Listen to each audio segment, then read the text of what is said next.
Morning, it's June 28th, and I'm just checking in on Zero Hedge and pulling up this article by Tyler Durden, published this morning, 5:45 a.m. And the title is Fiat is a Fraud. Yes, Mexico's third richest man says absolutely right to buy Bitcoin, the new gold. And Fiat is a fraud. Look, I started my career in 1981. The Mexico peso was 20 to $1. Today we are 20,000 to 1.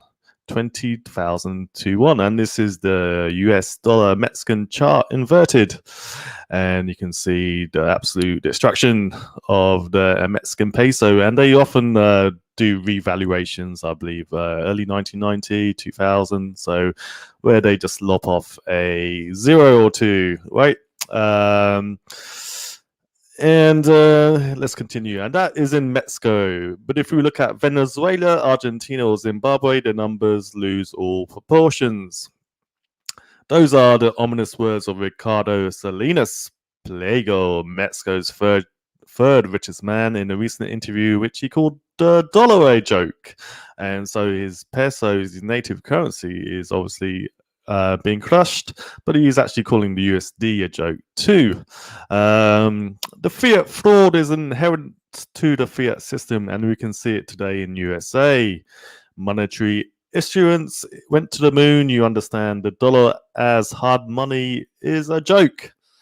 Bitcoin, on the other hand, has a fixed 21 million limit, and that is key, he said. And Bitcoin was created by the people, by CryptoPunks, right? And they basically in retaliation to central bank proliferation.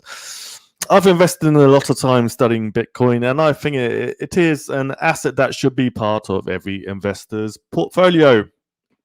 It's an asset that has value, international value, that is traded with enormous liquidity at a global level, and that is enough reason for it to be part of every portfolio, period. The finite supply of Bitcoin, the 21 million, is the key part. That's why I say about Ethereum, while they don't have a finite supply, I don't believe anything they do. For all I know, they emit more and your asset depreciates. There's a flexible system, right? I think with EIP 1559, they are trying to replicate some hard money of the Bitcoin protocol. If today you could choose one asset, good or money to take into the future, what would you take? Gold, silver, bolivars, Argentine pesos, Mexican pesos, questioned the interviewer. He laughs loudly. No stinky fiat for no reason, not even a single peso, no paper bills. I would take Bitcoin. Watch the interview, and Pomps looks like he has published it.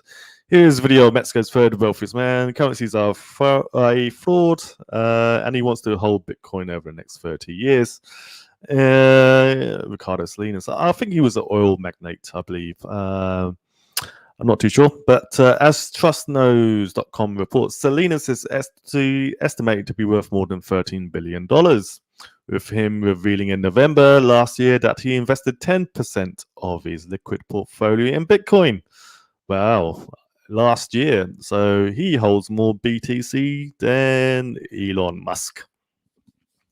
Finally, as MicroStrategy CEO Michael Saylor tweeted following Salinas' interview, if you are hoping to preserve your wealth for a generation, Ricardo Salinas suggests you invest in Bitcoin. The strategy is simple. Choose the highest quality asset you can find and hodl. To which the Mexican billionaire responded, that's totally right. Bitcoin is the new gold, but too much more portable. Transport Bitcoin is so much easier than having your in-pocket gold bars. Okay, so he's a little broken English, but that's okay.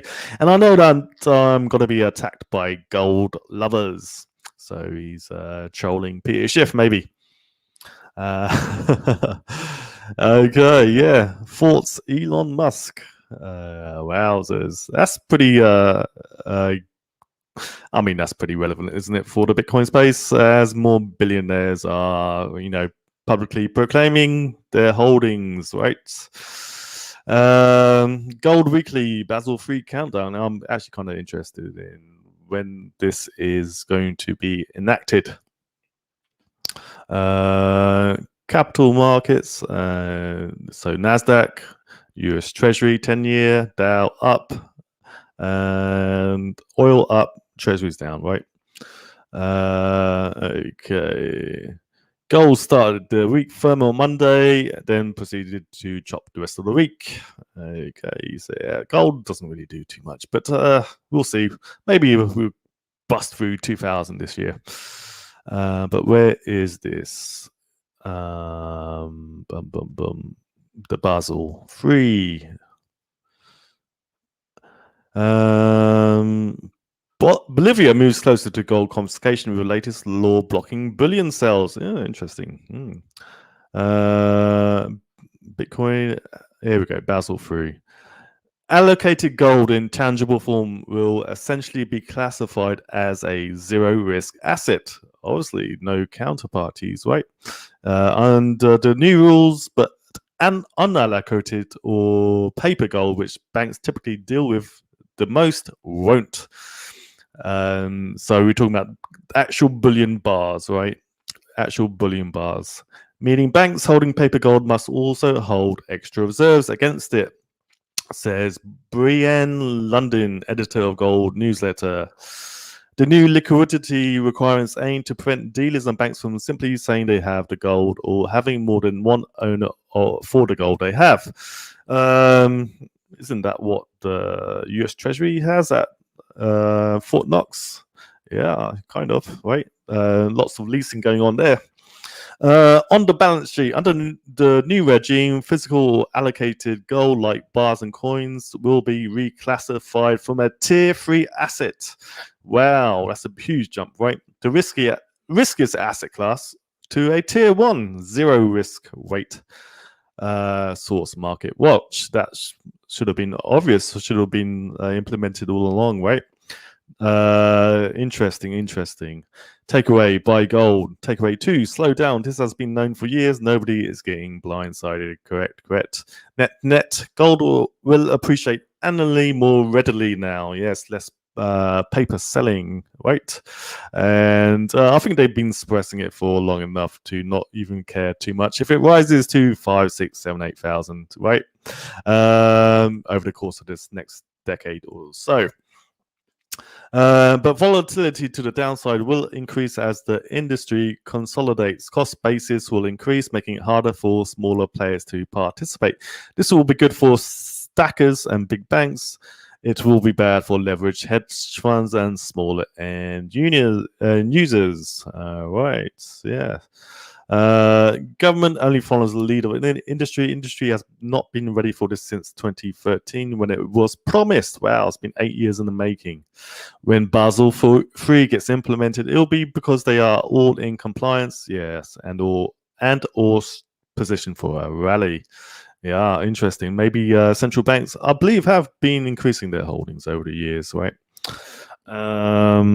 And that makes sense to kind of offset the balance sheet, which they've been lots of paper and tier 2 and 3 assets. They got now allowed the gold price to appreciate to kind of offshore those risky assets, right?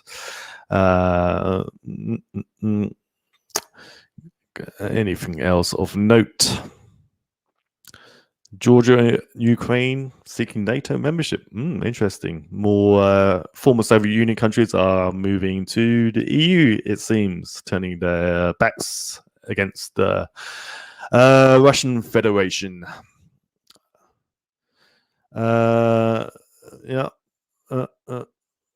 Okay, I think I'll call this little stream to the end. I think we've got some 2 good juicy nuggets for you. Salinas buying Bitcoin, huge holding, right? $1.5 billion last year. So he, with appreciation times 3 or 4, could be sitting on like $6-7 billion of BTC. Huge number indeed. So anyway, guys, See you on the next one. Cheers. Bye.